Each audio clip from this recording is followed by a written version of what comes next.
Hello friends, I am Professor Swinder Singh from Panjab University, Chandigarh. I'll be talking about Gram Sabha,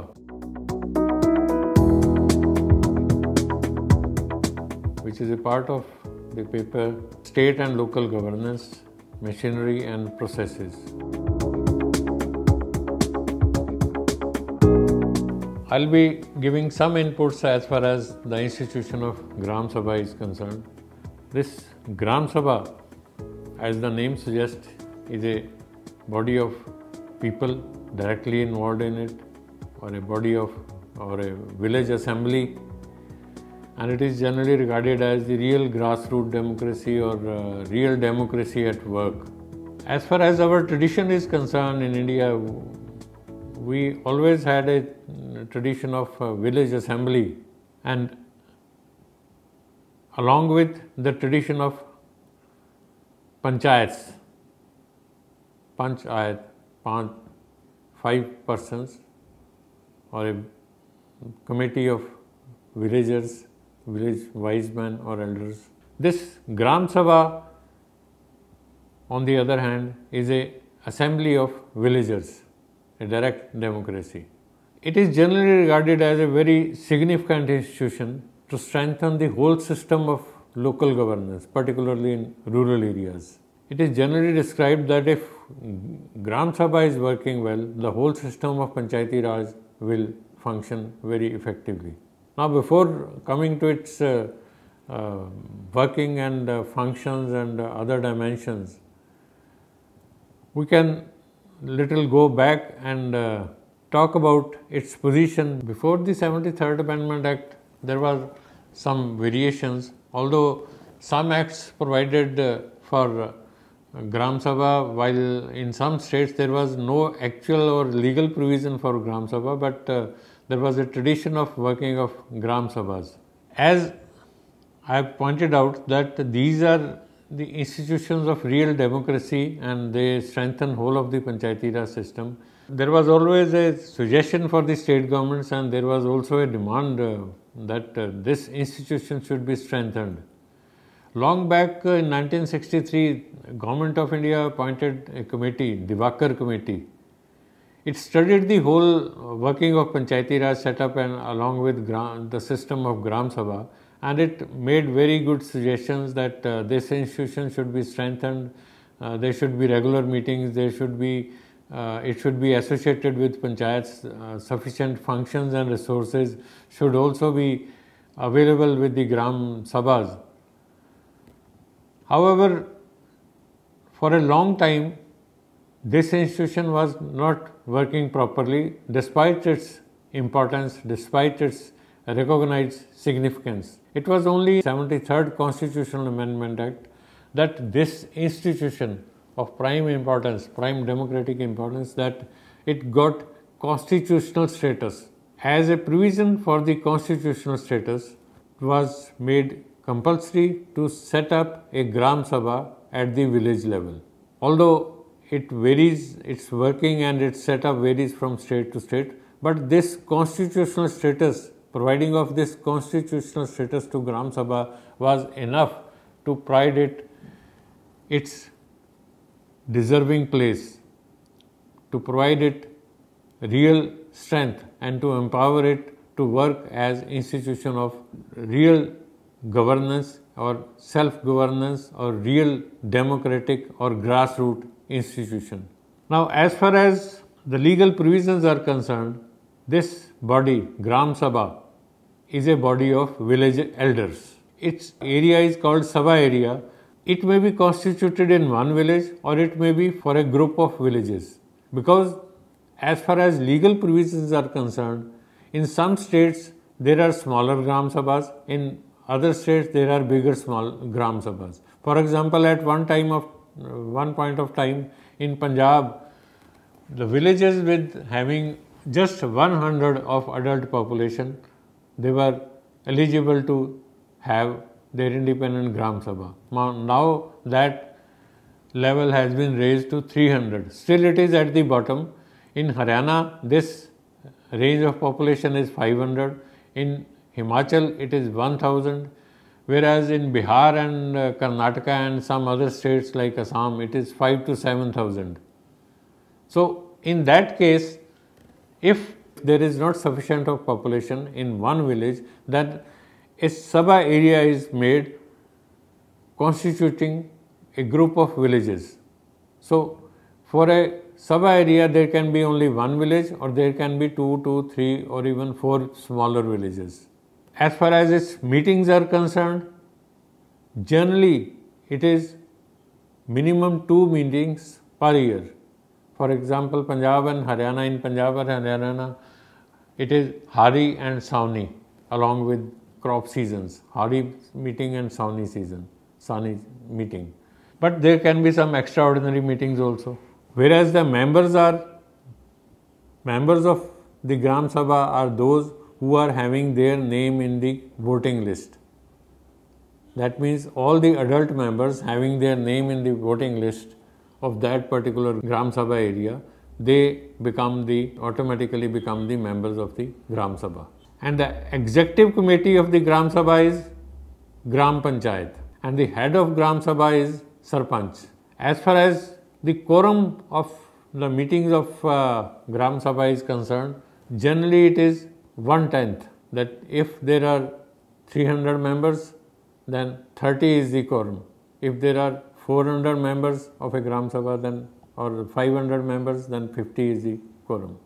As far as the functions of the Gram Sabha is concerned, its primary function is to elect the Panchayat, to elect its executive committee. Executive committee is the Panchayat. So in a Sabha area, Panchayat members will be elected, and that is the primary function of a Gram Sabha. Second function is to review the functioning of Gram Panchayat.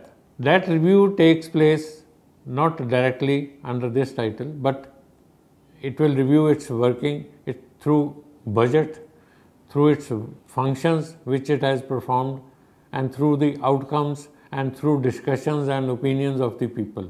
Whenever there is a meeting, a notice has to be given to the people so that a proper information is circulated among the villagers to attend the meeting, and that is the duty of the Sarpanch to notify about the meeting, time, place of the meeting, and if possible, agenda is also to be provided for that meeting.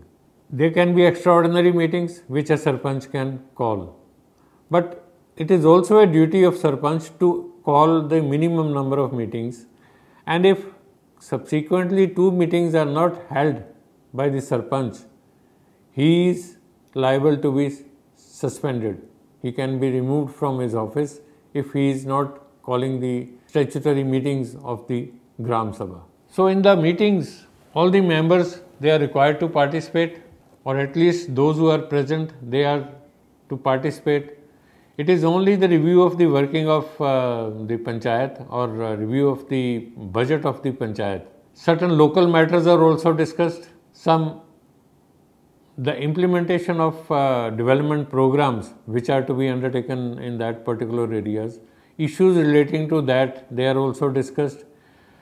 Identification of beneficiaries of a particular program. If there are some programs for women development, if there are some programs for landless laborers, then identification of beneficiaries is there. Gram Sabha also plays important role as far as implementation of Narega is concerned. All these things, they are applicable to that program also.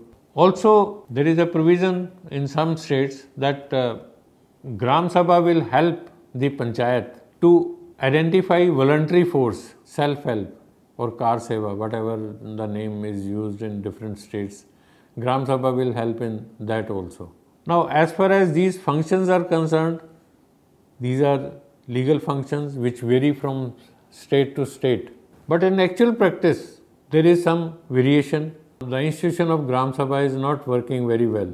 The reasons for poor working of Gram Sabha is, first one is political apathy, particularly the local leaders. They don't want all people to participate in the Sabha meetings because if they have some misdeeds, they will be exposed by the people. Moreover, if there are some problems as far as implementation of certain programs, or if there is some misappropriation of some funds, or if there is some other problem of working of some panchayat member or even sarpanch, those can be the reasons for avoiding the meetings of Gram Sabhas. Although legally sarpanch cannot avoid 2 consecutive meetings, but the games they play is that they don't properly announce it to the people regarding the proper venue and date of the meeting. Other reasons for this is that because this institution is not really working very well, people are losing interest and faith in this institution. Although in some southern states and in some other pockets of the country, this institution is working very well, but because of the apathy of people also, this institution has not grown further. Moreover, there are some general problems like poverty, unemployment, migration of people from rural areas to urban areas, shifting of educated people or trained persons or capable persons from rural areas to urban areas. That weakens the rural base, rural population base, and that has also been regarded as one of the reasons for the poor working of Gram Sabha. But this doesn't mean that the institution should be closed. Rather, it should be encouraged, because this institution is the real strength for the working of overall rural system of local government, that is Panchayati Raj. If this institution works well, if there are regular meetings, people start taking interest in it, the whole system of Panchayati Raj will be strengthened and it will flourish and it will work really well. Because then the higher institutions of Panchayati Raj institution, Gram Panchayat, and even Panchayat Samiti and even Zila Parishad, they may be answerable to it if people raise issues in Gram Sabha meetings. Secondly, this institution having direct democracy, so it also strengthens the spirit of democracy. Then, as far as political development or growth or empowerment of people is concerned, this institution is of prime importance.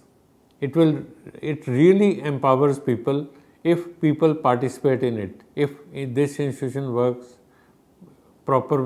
in a proper way, and if there are regular meetings, and if people attend to it, and if they properly participate in it, that will lead to the growth and empowerment of people, their political development. That means it has good educational value also. Along with this institution also helps as a channel of direct communication between citizen and administration, between citizen and higher levels of government. In many places, a number of studies have shown that wherever this institution is working very well, people have become more and more interested in this institution, because it is only through Gram Sabhas that they really come to know about the working of higher levels of government, working of certain development programs, and in which they can also be the beneficiaries of those programs. So, it is not only the channel of communication. In some of the studies, I have also shown that people, because of their enthusiasm, they have made a number of contributions, maybe through kind or cash.